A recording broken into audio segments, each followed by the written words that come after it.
Hans had served his master for 7 years, so he said to him, "Master, my time is up. Now I should be glad to go back home to my mother. Give me my wages." The master answered, "You have served me faithfully and honestly, as the service was, so the reward shall be." And he gave Hans a piece of gold as big as his head. Hans pulled his handkerchief out of his pocket, wrapped up the lump in it, put it on his shoulder, and set out on the way home.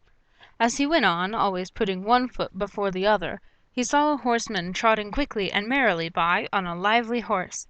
"Ah!" said Hans quite loud, "what a fine thing it is to ride! There you sit, as on a chair, you stumble over no stones, you save your shoes, and get on one hardly knows how." The rider, who had heard him, stopped and called out, "Hallo! Hans, why do you go on foot then?" "I must," answered he, "for I have this lump to carry home. It is true that it is gold, but I cannot hold my head straight for it, and it hurts my shoulder." "I will tell you what," said the rider, "we will exchange. I will give you my horse, and you can give me your lump." "With all my heart," said Hans, "but I can tell you, you will have to crawl along with it." The rider got down, took the gold, and helped Hans up, then gave him the bridle tight in his hand and said, "If you want to go at a really good pace, you must click your tongue and call out 'Jup, Jup.'" Hans was heartily delighted as he sat upon his horse and rode away so bold and free.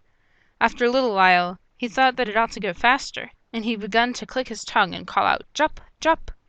The horse put himself into a sharp trot, and before Hans knew where he was thrown off, lying in a ditch which separated the field from the highway.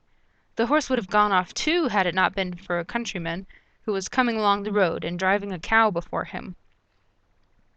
Hans got his limbs together and stood up on his legs again, but he was vexed, and said to the countryman, "It is a poor joke, this riding, especially when one gets hold of a mare like this, that kicks and throws one off so that one has a chance of breaking one's neck.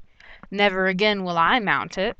Now, I like your cow, for one can walk quietly behind her, and have, over and above, one's milk, butter, and cheese every day without fail.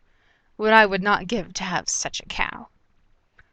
"Well," said the countryman, "if it would give you so much pleasure, I do not mind giving you the cow for the horse."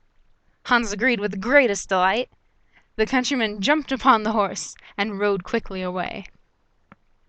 Hans drove his cow quietly before him, and thought over his lucky bargain. "If only I had a morsel of bread, and that can hardly fail me, I can eat butter and cheese with it as often as I like, and if I'm thirsty I can milk my cow and drink the milk. Good heart! What more can I want?"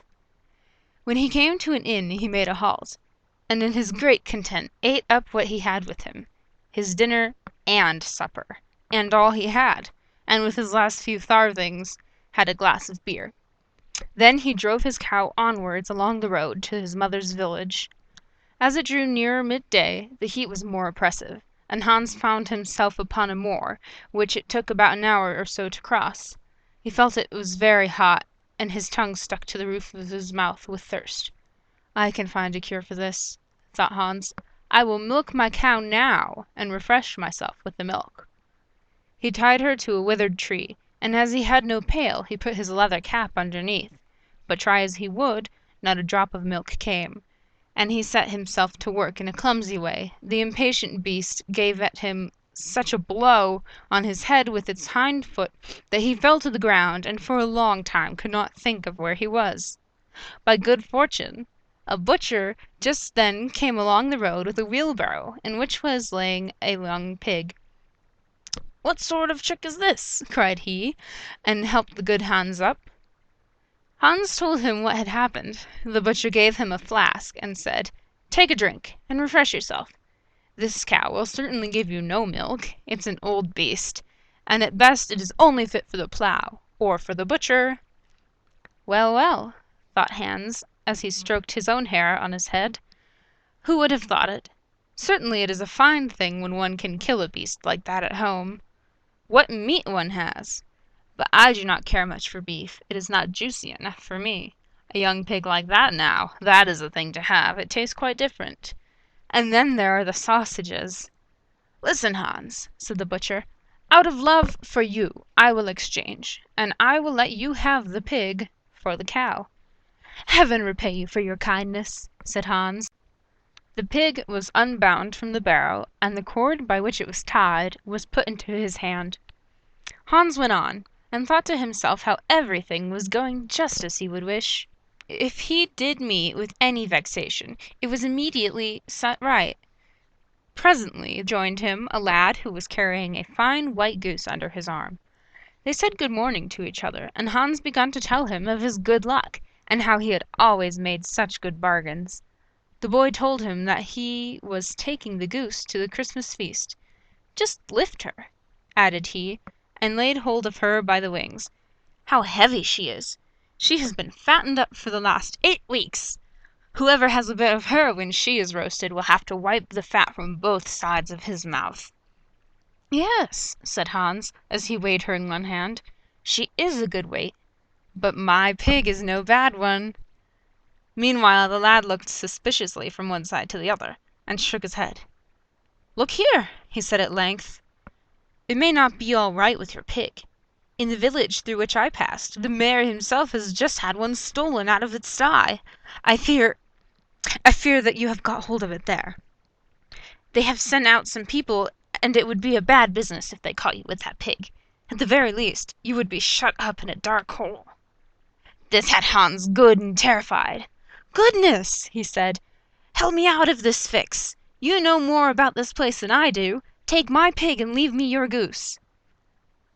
"I shall risk something at that game," answered the lad, "but I will not be the cause of your getting into trouble." So he took the cord in his hand, and drove away the pig quickly along the bypath. The good Hans, free from care, went homewards with the goose under his arm. "When I think over it properly," he said to himself, "I have even gained by this exchange, for first there is the roasted meat, then the quantity of fat which will drip from it, which shall give me the drippings for my bread for a quarter of a year, and lastly, the beautiful white feathers. I will have my pillows stuffed with them, and then indeed I shall go to sleep without rocking. How glad my mother will be!" As he was going through the last village, there stood a scissor grinder with his barrow. As his wheel whirred he sang, "I sharpen my scissors and quickly grind, my coat blows out in the wind behind." Hans stood still and looked at him. At last he spoke to him and said, "All's well with you. You are so merry with your grinding." "Yes," answered the scissor grinder. "This trade has a golden foundation. A real grinder is a man who as often as he puts his hand into his pocket finds gold in it. But where did you buy that fine goose?"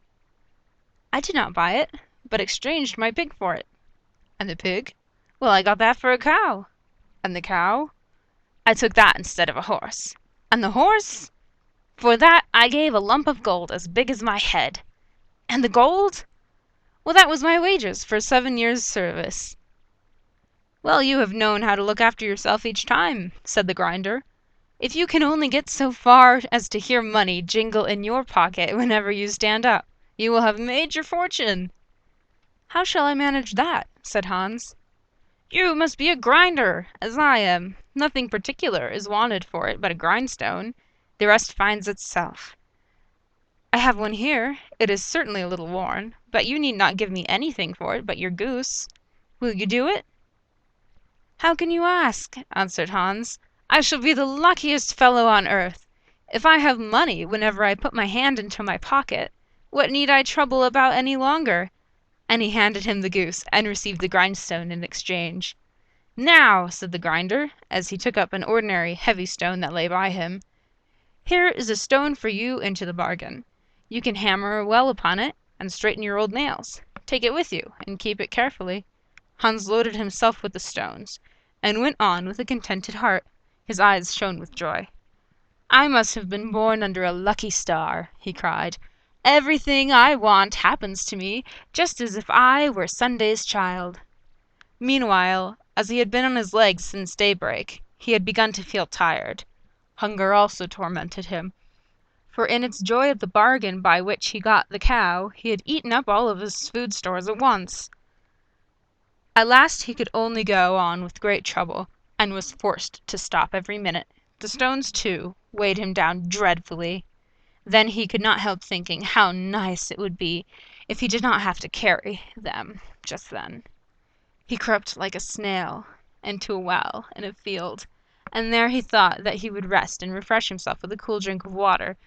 But in order that he might not injure the stones in sitting down, he laid them carefully by his side on the edge of the well.